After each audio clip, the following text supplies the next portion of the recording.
क्या आपने कभी ऐसा महसूस किया है कि आपके पास सब कुछ होते हुए भी लगता है जैसे कुछ भी नहीं है? आपके पास पैसा है, नाम है, लोग हैं, फिर भी भीतर एक अजीब सी खालीपन है जो अंदर ही अंदर आपको कचोटती है। जैसे भीड़ के बीच कोई आपको देख नहीं पा रहा और आप खुद को सुन नहीं पा रहे। शायद आप हंसते हैं, मिलते हैं, सोशल मीडिया पर एक्टिव हैं, लेकिन जब रात को सब सो जाते हैं तो आप अकेले होते हैं। अपने विचारों, अपने डर, अपनी असलियत के साथ हमारा जीवन आज बाहर की तरफ दौड़ रहा है, लेकिन मन वो अंदर ही कहीं बैठा चुपचाप देख रहा है कि क्या कभी कोई मुझे जान पाएगा। आज की यह कहानी एक ऐसे धनी सेठ की है जिसने सब कुछ पाया, लेकिन फिर एक दिन खुद से एक सवाल पूछा, मैं कौन हूं?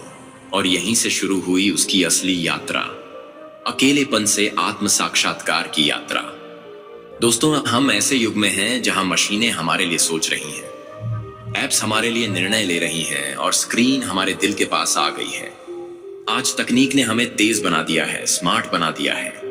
हर सूचना, हर खबर बस एक क्लिक की दूरी पर है। कभी सोचा है हमने इतनी तरक्की की है, लेकिन फिर भी हमारा मन बेचैन क्यों है? क्यों हर दिन हमें ध्यान भटकाने के लिए सोशल मीडिया चाहिए? क्यों अकेले बैठना मुश्किल लगता है? क्योंकि खामोशी अब डराने लगी है। क्योंकि हम बाहर की दुनिया को जानने में इतने व्यस्त हैं कि भीतर का संसार अनजाना रह गया है। पर एक बार खुद से पूछिए, क्या मैं उस मौन से डरता हूं जो मोबाइल के बिना आता है?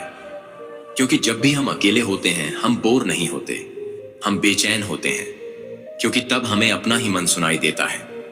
और वो मन जो कभी शांत नहीं रहा हमें डराने लगता है। यही बेचैनी एक दिन उस सेठ को भी होने लगी। वो सेठ किसी जमाने में पूरे नगर का सबसे प्रसिद्ध व्यक्ति था। दयालु इतना कि हर भूखे को भोजन देता, हर जरूरतमंद की मदद करता। धीरे धीरे लोग उसकी तारीफ करने लगे, पर इस तारीफ के पीछे कुछ लोग सिर्फ स्वार्थवश उसके करीब आए। सेठ ने यह देर से समझा, और जब समझा तब तक कई नकली दोस्त उसका फायदा उठा चुके थे। एक दिन जब वो बीमार हुआ तो जिन चेहरों पर हर रोज मुस्कान दिखती थी वो गायब हो गए। उसी दिन उसने पहली बार महसूस किया, मैं अकेला हूं और यह सच्चाई है।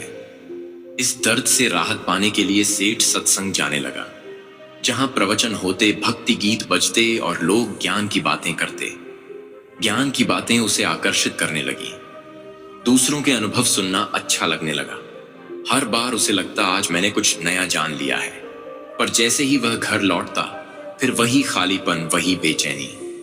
ज्ञान का भार था लेकिन अनुभूति नहीं थी। तभी एक दिन सत्संग में एक शांत साधु आए। वो कुछ नहीं बोले, बस मौन थे। इतने मौन कि उनकी उपस्थिति ही शांति जैसी लग रही थी। सेठ को आश्चर्य हुआ। यह कुछ बोले नहीं। क्या यह मौन भी कोई उत्तर हो सकता है? सत्संग के बाद सेठ उस भिक्षु के पास गया और बोला, महाराज, मैं खुद को बहुत अकेला महसूस करता हूं। मैंने सत्संग सुना, किताबें पढ़ी, लोगों की सेवा की, फिर भी मन में शांति नहीं है। ऐसा क्यों? तभी भिक्षु मुस्कुराए और बोले, क्योंकि तुमने सब कुछ बाहर किया है पर एक बार भीतर नहीं देखा। ज्ञान तब तक अधूरा है जब तक वह अनुभव में ना उतरे। फिर भिक्षु ने उसे 4 सूत्र दिए, 4 ऐसे कदम जो उसे अपने भीतर की यात्रा पर ले जाने वाले थे। भिक्षु सेठ को पहला सूत्र बताते हुए कहते हैं, मौन का अभ्यास करो। जब तक हम बोलते रहते हैं हम अपने मन की आवाज नहीं सुन सकते। मौन वो द्वार है जहां से आत्मा बोलती है। एक दिन सिर्फ मौन में बैठो, शब्द नहीं, बस सांसें सुनो। तब महसूस होगा भीतर कितना कुछ कहा जा रहा है।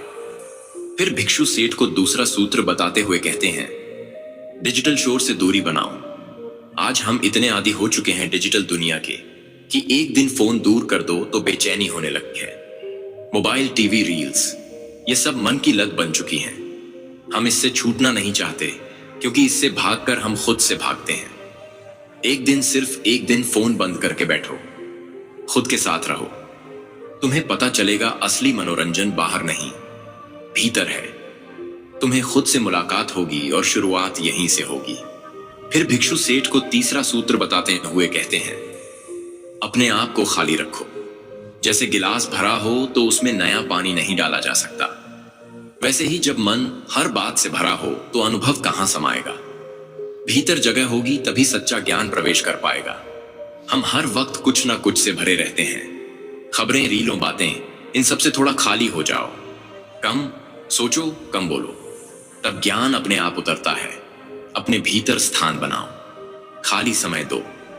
खुद को फिर भिक्षु सेठ को चौथा सूत्र बताते हुए कहते हैं, भीड़ में रहकर भी एकांत का अभ्यास करो, यही असली कला है।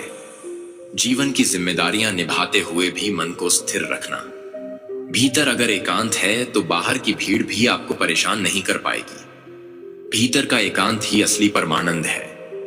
फिर भिक्षु सेठ से कहते हैं, जब तुम खुद को नहीं जानते तो हर प्रतिक्रिया क्रोध, दुख, पछतावा बिना समझ के होती है, पर जब तुम खुद को जान लेते हो तब प्रतिक्रियाएं नहीं, उत्तरदायित्व आता है।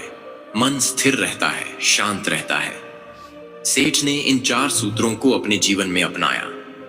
अब वह पहले की तरह अकेला नहीं था, बल्कि वह अपने अंतर की संगति में था, जहां मौन, ध्यान और आनंद उसका साथी बन गए। धीरे धीरे उसका ध्यान बाहर से हटकर भीतर गया। वो पहले भी अकेला था, अब भी अकेला है, लेकिन अब अकेलापन बोझ नहीं है। अब वह उसका ध्यान बन गया है। अब वह भीड़ में होकर भी शांत है।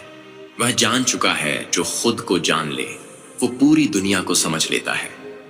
भिक्षु की बातें उस व्यक्ति के मन में गहराई तक उतर गईं। उसे समझ आया, जो खुद को नहीं समझता वो दुनिया में कितना भी आगे बढ़ जाए, अंदर से खाली ही रहता है। उसने जीवन में पहली बार खुद से मिलने का निर्णय लिया।